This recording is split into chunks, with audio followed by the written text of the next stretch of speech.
ડીસા માલગઢ ગામે લોકસભાના ઉમેદવાર ગેનીબેન ઠાકોરની જાહેર સભા યોજાઈ। રાજસ્થાનના પૂર્વ મુખ્યમંત્રી અશોક ગેહલોતના ઉપસ્થિત લોકસભાની ચૂંટણી જાહેર થતાની સાથે જ રાજકીય પક્ષો દ્વારા પ્રચાર પ્રસાર પૂરજોશમાં ચાલુ કરી દેવામાં આવ્યો છે અને એકબીજા રાજકીય પક્ષો પર આક્ષેપો લગાવી રહ્યા છે। ત્યારે આજે ડીસા ભીલડી હાઈવે પર આવેલ પાર્વતી કોલ્ડ સ્ટોરેજ માટે બનાસકાંઠા લોકસભાના ઉમેદવાર ગેનીબેન ઠાકોરના સમર્થનમાં જાહેર સભા યોજાઈ હતી, જેમાં રાજસ્થાનના પૂર્વ મુખ્યમંત્રી અશોક ગેહલોત સહિત કોંગ્રેસ પક્ષના આગેવાન અને હોદ્દેદારો કાર્યકર્તાઓ મોટી સંખ્યામાં ઉપસ્થિત રહ્યા છે। સભાને સંબોધતા ગેનીબેન ઠાકોરે જણાવ્યું હતું, માલગઢ ગામે કોઝવે બનાવવાની ગ્રામજનોની માંગ સ્વીકારી। જો લોકસભાની ચૂંટણીમાં જીત હાંસલ થશે તો 100% કોઝવે બનાવવાની માંગ પૂરી કરવાની ખાતરી આપી। જ્યારે રાજસ્થાનના પૂર્વ મુખ્યમંત્રી અશોક ગેહલોતે ભારતના વડાપ્રધાન નરેન્દ્ર મોદી પર આકરા પ્રહાર કર્યા હતા, જેમાં અગાઉની લોકસભાની ચૂંટણીમાં ભાજપ દ્વારા આપવામાં આવેલ વચનો પૈકી 15 લાખ મતદારોના ખાતામાં આવ્યા નથી। ગેસના ભાવમાં રાજસ્થાન કરતાં ગુજરાતમાં ભાવ વધારો છે। વારંવાર પેપરો ફૂટે છે। ત્યારે આ વખતે લોકસભાની ચૂંટણીમાં કોંગ્રેસના ઉમેદવાર ગેનીબેન ઠાકોરને જંગી બહુમતીથી જીતાડવા માટે માળી સમાજ સહિત દરેક સમાજના લોકોને રાજસ્થાનના पूर्व मुख्यमंत्री अशोक गहलोत अपील साथे विनंती करी हती। राजस्थान में अच्छी है, गुजरात में अच्छी है, सब जगह से माहौल बना हुआ है। मैं कल से गुजरात में हूँ, राजस्थान में घूम रहा हूँ। पब्लिक में दिनों दिन माहौल बनता जा रहा है। चुनाव आएंगे हमारे, तब तक आप देखेंगे बहुत शानदार माहौल बनेगा यहाँ पे भी, और गनीबेन भी अन्य हमारे उम्मीदवार जीतेंगे। वो जो कहते हैं ना अगली बार 400 पार, उसमें कोई दम नहीं है।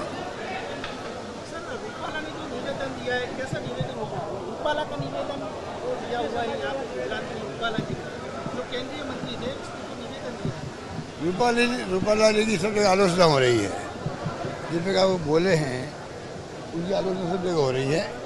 ऐसी कोई बात बोलनी नहीं चाहिए जिससे कोई समाज को, किसी धर्म के लोगों को, किसी जाति को ठेस पहुँचे, बोलना नहीं चाहिए। पर मैंने सुना है वो हैबिचुअल है,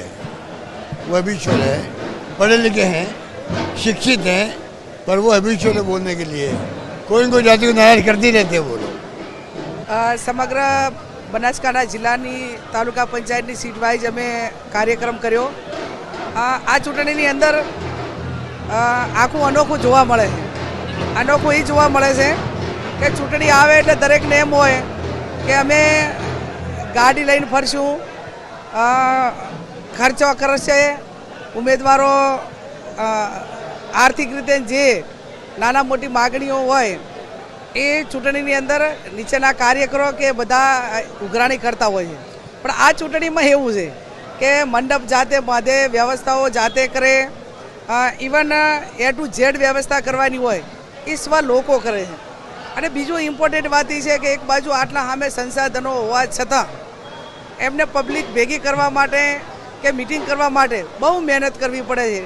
बधु सहकारी क्षेत्र वळगाडવું पड़े, कार्यकरो वळगाडवा पड़े, बधाने भाड़ा आपवा पड़े, बधुं ज एनी सामे 2-2 3-3 कलाक तालुका पंचायतनी सीट वाइज जे मोटी संख्यामां लोको हाजर रही अने अमने उपरथी समर्थन आपीने नाना मोटी आर्थिक रीते मदद करे छे।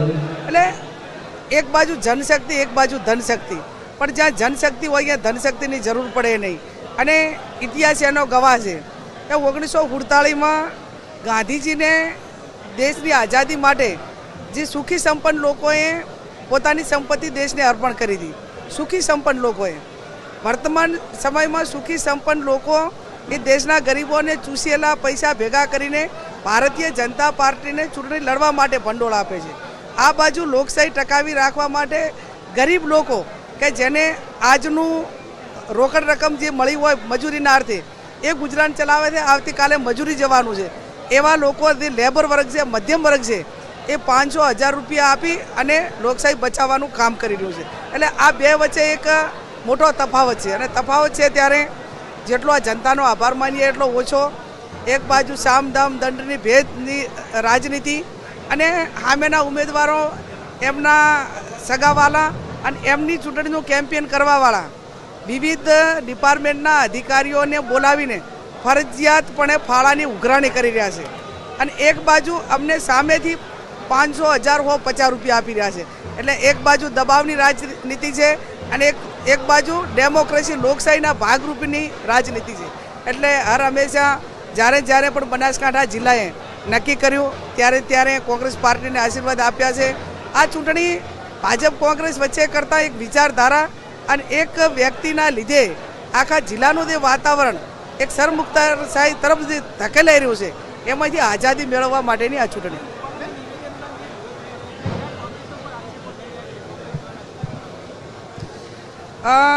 કોઈ પણ જવાબદાર પદાધિકારી અને કેન્દ્રનું શીર્ષ નેતૃત્વ કરતા એક ભણેલા ગણેલા વહીવટમાં બેઠેલા વ્યક્તિ જ્યારે કોઈ પણ સમાજની બેન દીકરી માટે છેલ્લી કક્ષાના શબ્દો બોલે ત્યારે સ્વાભાવિક છે કે એ સમાજની ને તો લાગણી દુભાય, પણ એક મહિલાની નાતે કોઈ પણ એક નારી શક્તિ તરીકે એ અમારા સમગ્ર જાગીરદાર સમાજની નારી બેન બેટીઓનું નહીં, એ સમગ્ર ભારતની બેન બેટીઓનું અપમાન છે.